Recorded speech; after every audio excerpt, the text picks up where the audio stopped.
नमस्कार श्रोताओं, रेडियो जागो 90.4 एफएम में मैं अभय शंकर गौड़ आज उन शिक्षकों के योगदान को हम याद कर रहे हैं और आज उन शिक्षकों के प्रति अपना सम्मान भी व्यक्त करेंगे जिनके ऊपर समाज को एक नई दिशा और समाज की दिशा को सुधारने का दायित्व है। शिक्षक समाज का वो प्रहरी होता है जो समाज का निर्माण करता है। ये वो मिस्त्री है जिसके ऊपर समाज बनाने का भार है। आज का बच्चा कल का शिक्षक और आज का बच्चा कल का इस देश का अच्छा नागरिक कैसे बने, ये उत्तरदायित्व और ये बोझ हमारे शिक्षकों पर है।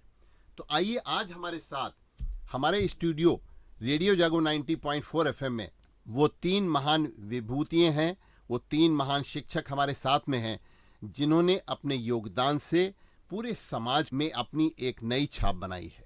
और वो हैं हरदोई के गंगा देवी इंटर कॉलेज के प्रधानाचार्य अभिराम सिंह जी। अभिराम सिंह के बारे में हम आपको बता दें कि जब से वो हरदोई में आए हैं तब से एक लोगों में उनके प्रति सम्मान उनके कार्य और उनके योगदान से है। गंगा देवी स्कूल एक ऐसा हरदोई का एक बहुत पुराना स्कूल है जिसको 6 बार दक्षता पुरस्कार मिल चुका है और उसी के साथ हरदोई शहर का ये सबसे अच्छा स्कूल की रैंकिंग इसको प्राप्त है। हरदोई के अलावा प्रदेश में भी इसको रैंकिंग हमेशा मिली है।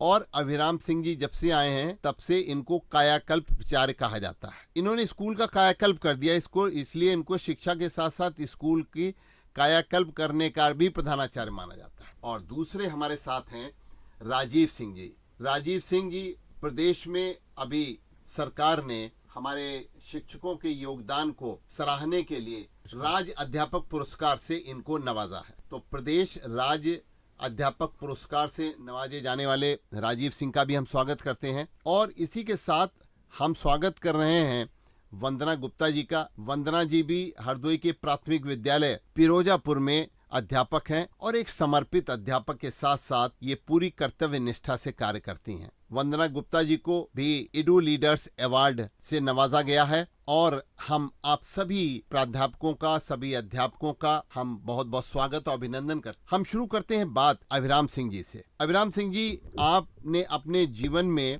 एक शिक्षक बनने की क्यों ठानी? धन्यवाद सर। सर्वप्रथम रेडियो जागो 90.4 एफएम को बधाई देता हूं कि जिन्होंने मुझे इस कार्यक्रम में मुझे आमंत्रित किए हैं। जहां तक शिक्षक बनने का सवाल है, मैं बचपन से ही पढ़ाना मुझे काफ़ी अच्छा लगता था। सर, सही बात तो मैं कहूं कि जब मैं पढ़ता था उन्हीं दिनों से मैं पढ़ाते आ रहा हूं। और फॉर्मल टीचिंग का शुरुआत हमने गया में नाजरत एकेडमी में 1993 से प्रारंभ किया। उस विद्यालय में लगभग 4 साल 4 महीना 20 दिन काम करने के बाद हमने भारत सरकार की संस्था नवोदय विद्यालय समिति में as a PGT physics join किया। और नवोदय विद्यालय समिति में ज्वाइन करने से वहाँ के बच्चों जो समाज के फर्स्ट जनरेशन के विद्यार्थी थे और बहुत गरीब घर के बच्चे आते हैं, बशर्ते कि वे टैलेंटेड होते हैं सर, उनको मैंने पढ़ा के काफ़ी एंजॉय किया और लगभग 22 साल वहाँ रहा। शायद ही कोई ऐसे पद होंगे जहां पर मैंने अपने पढ़ाए हुए बच्चों को नहीं पहुंचाया हो। आज मेरा अपना पढ़ाया हुआ विद्यार्थी साउथ अफ्रीका का राजदूत है, विनीत जायसवाल, मुझे गर्व है। अंशुमान भारद्वाज जो मंगल ग्रह पर पानी का खोज कर रहा है, उसमें विश्व के 7 वैज्ञानिकों में से एक है, वह भी मेरा छात्र है सर। सिविल सर्विसेज, इंजीनियरिंग और डॉक्टर में के पेशे में कितने छात्र हैं, तो छात्रों की उपलब्धियों से मैं अभिभूत हूँ। और एक शिक्षक होने के नाते छात्रों के उपलब्धियों से आनंदित होना वास्तविक शिक्षक का गुण होना चाहिए। बात करते हैं राजीव सिंह जी। राजीव जी, आपको प्रदेश सरकार ने राज्य अध्यापक पुरस्कार से नवाजा है, तो आखिर ऐसी कौन सी चीज आपकी गतिविधि है जिसके लिए आपको समर्पित माना जाता है? धन्यवाद सर।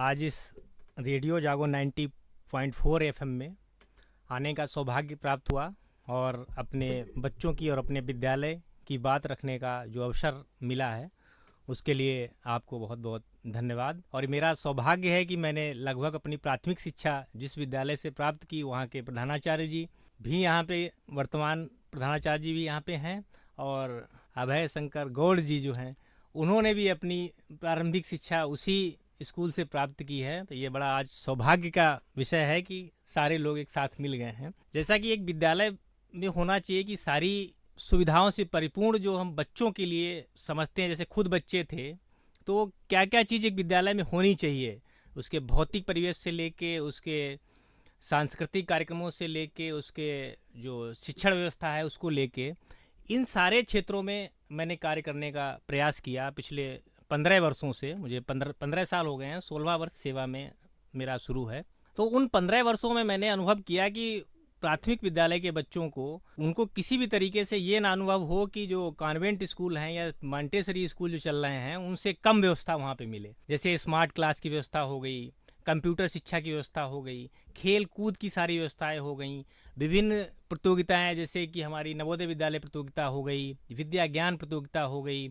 इन सारी प्रतियोगिताओं में हमारे विद्यालय के बच्चों ने प्रतिभाग किया और सफल हुए।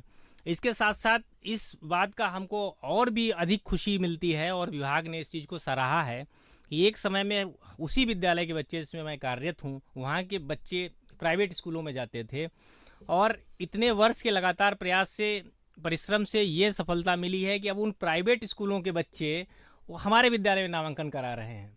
प्रतिवर्ष 30 से 40 बच्चे प्राइवेट स्कूलों से मेरे विद्यालय में आ रहे हैं और उस प्राथमिक शिक्षा में पढ़ के और उनके अभिभावक इस चीज़ को महसूस करते हैं कि सरकारी विद्यालय बहुत अच्छे हैं और उनमें जो हमारे टीचर्स हैं वो बहुत अच्छे से पढ़ाते हैं।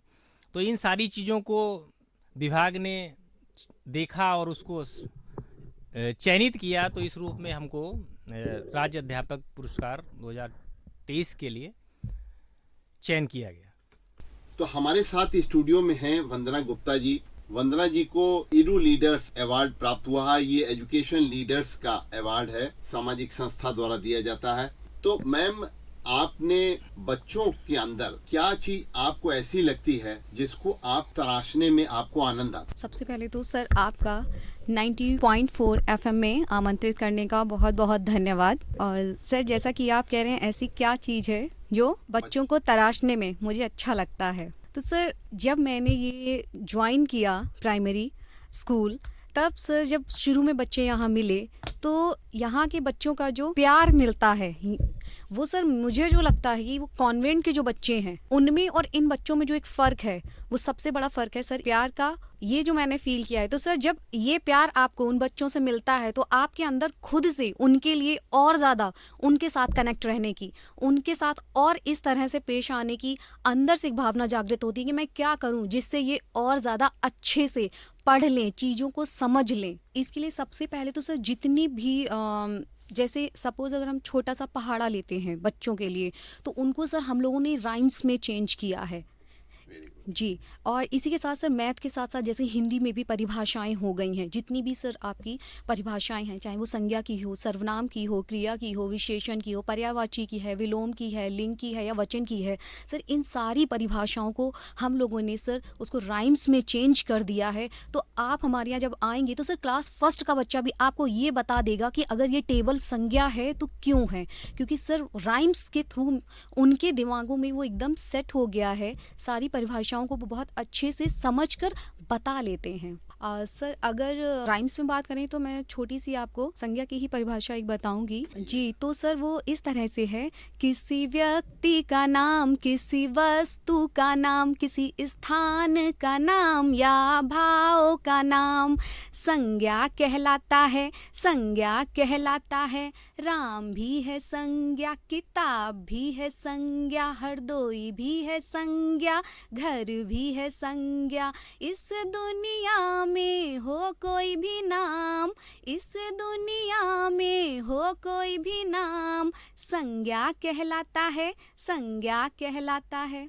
अब हम आपको ये बताना चाहते हैं कि आज शिक्षक दिवस है और शिक्षक दिवस पे शिक्षकों के योगदान और ये अभी हमने देखा है उसका एक छोटा सा प्रारूप। तो आइए, रेडियो जागो 90.4 FM में आप लोग आए और आपने यहाँ पर आज इस अवसर पर ये प्रतिभाग किया, इसके लिए आपको बहुत बहुत धन्यवाद।